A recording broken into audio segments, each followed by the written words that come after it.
आज की हमारी कहानी परवीन नाम के एक लड़के पर आधारित है।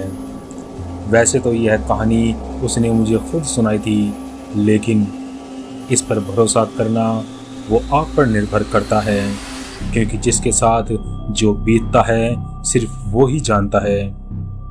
परवीन तेज रफ्तार से अपनी गाड़ी दौड़ाए जा रहा था। परवीन को अर्जेंट ही ऑफिस के किसी काम से दूसरे शहर जयपुर जाना था। रात के वक्त वह निकल पड़ा था। सुनसान सड़क पर खाली रास्ते और भयानक रात। वैसे तो परवीन को भूत प्रेत पर कोई विश्वास नहीं था, लेकिन फिर भी आज उसे थोड़ा सा डर तो लग रहा था। वह उस अंधेरी रात में अकेला ही उस रोड पर था।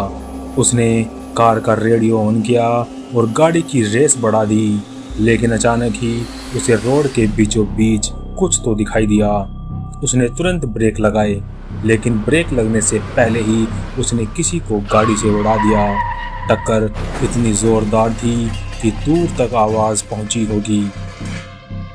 गाड़ी घिसटती हुई दूर जाकर रुकी। उसकी धड़कन तेज रफ्तार से बढ़ रही थी। उसने यह क्या कर दिया, वो सब यही सोच रहा था। थोड़ी देर बाद वह गाड़ी से बाहर निकला। उसने देखा गाड़ी बिल्कुल ठीक ठाक थी, ना ही कोई स्क्रैच, ना ही किसी तरह का कोई निशान। उसने मोबाइल की फ्लैश लाइट ऑन की और गाड़ी की पिछली तरफ जाकर देखने लगा। रोड बिल्कुल साफ थी, ना ही वहां पर कोई जानवर पड़ा था और ना ही कोई इंसान। उसने थोड़ा और आगे जाकर देखा, लेकिन वहां पर उसे कुछ दिखाई नहीं दिया। वापस आकर उसने गाड़ी के ऊपर देखा, लेकिन वहां पर भी कुछ नहीं था।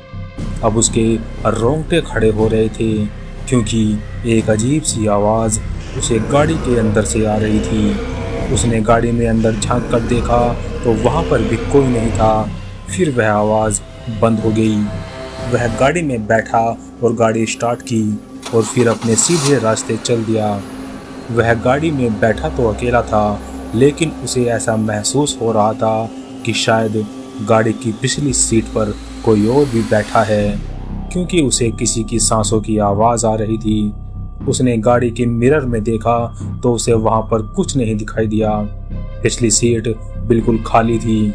जैसे ही गाड़ी थोड़ी और दूर चली तो किसी के उसे तेज गुर्राने की आवाज़ आई, जैसे कोई जानवर गुर्रा रहा हो। उसने देखा कि रोड की दूसरी साइड से कोई जानवर भागता हुआ उसकी तरफ आ रहा है। परवीन ने गाड़ी और तेज रफ्तार से दौड़ाई। गाड़ी इतनी तेज रफ्तार से चल रही थी, लेकिन फिर भी वह साया उसकी गाड़ी के साथ साथ ही दौड़ रहा था। डरते डरते उसने नज़र घुमाकर देखा तो एक भयानक सा चेहरा उसे घूर रहा था। ना ही वो कोई जानवर था और ना ही कोई इंसान। ऐसा लग रहा था जैसे कोई राक्षस हो।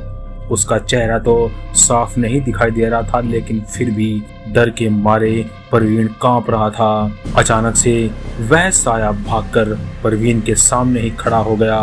परवीन ने जोरदार ब्रेक लगाए। नजर उठाने की उसकी हिम्मत नहीं हो रही थी। फिर भी उसने घबराते हुए ऊपर उठकर देखा, वहां पर कोई नहीं था। परवीन अब अपना मानसिक संतुलन खो रहा था, क्योंकि उसके साथ जो कुछ भी हो रहा था वह सच था या झूठ, उसे किसी बात पर भरोसा नहीं हो रहा था। उसने गाड़ी स्टार्ट की, लेकिन गाड़ी स्टार्ट नहीं हो रही थी। उसने बहुत कोशिश की, लेकिन गाड़ी स्टार्ट नहीं हुई। वह गाड़ी से बाहर निकला। चारों तरफ सिर्फ सुनसान रास्ते, चारों तरफ सिर्फ जंगल ही जंगल थे। कहीं पर उसे एक रोशनी दिखाई दी, शायद वहां किसी का घर हो, उसे वहां से कुछ मदद मिल जाए। यही सोचकर वह उस रोशनी की तरफ चल दिया। चलते चलते उसने देखा कि वहां पर एक झोपड़ी है। झोपड़ी में कोई दिया जला हुआ था, जिसकी रोशनी देखकर वह वहां तक पहुंचा। उसने देखा झोपड़ी में कोई नहीं था, लेकिन वहां भी उसे किसी जानवर के गुर्राने की आवाज आ रही थी। उसने देखा कि वह जानवर उसके ही पीछे खड़ा था। वह जानवर उसे कुछ कह तो नहीं रहा था, सिर्फ गुर्राए जा रहा था। अचानक से प्रवीण के सामने से कोई उस झोपड़ी से निकल कर आया और उसे देखकर वह जानवर भाग गया। मैंने घबराते हुए उस इंसान की तरफ देखा। वो एक बुजुर्ग आदमी था जिसे देखकर शायद वो जानवर भाग गया था। घबराहट में ही प्रवीण की आंखों के आगे अंधेरा छा गया और वह वहीं पर गिर पड़ा। जब उसकी आंखें खुली तो सुबह हो चुकी थी। प्रवीण उसी झोपड़ी में लेटा हुआ था, लेकिन वहां पर उसके अलावा कोई और नहीं था। उसने झोपड़ी से बाहर निकलकर देखा तो दूर दूर तक कोई नजर नहीं आया। वह दौड़कर अपनी गाड़ी की तरफ भागा। उसने अपनी गाड़ी स्टार्ट की तो वो एकदम से ही स्टार्ट हो गई। गाड़ी को लेकर वो सीधा जयपुर पहुंचा। जयपुर के होटल में पहुंचकर उसने आराम किया और जल्दी से अपना वहां पर काम निपटाया और तुरंत ही वहां से निकल पड़ा। अंधेरा होने से पहले ही वह अपने शहर पहुंच चुका था। पिछली रात उसके साथ जो कुछ भी हुआ वह सोचकर उसे यकीन नहीं हुआ। वह राक्षस कौन था और वह बूढ़ा आदमी कौन था जिसने उसकी जान बचाई, जिसे देखकर वह राक्षस वहां से भाग गया।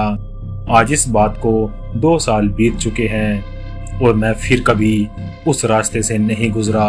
यह कहानी सुनकर ऐसा लगेगा कि यह कहानी कोई मनगढ़ंत बनाई हुई है, लेकिन जिसके साथ जो बीतता है सिर्फ वो ही जानता है।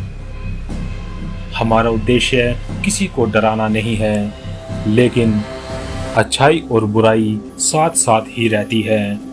अगर भगवान है तो शैतान भी है, और हम यही प्रार्थना करते हैं कि किसी का भी सामना शैतान से ना हो।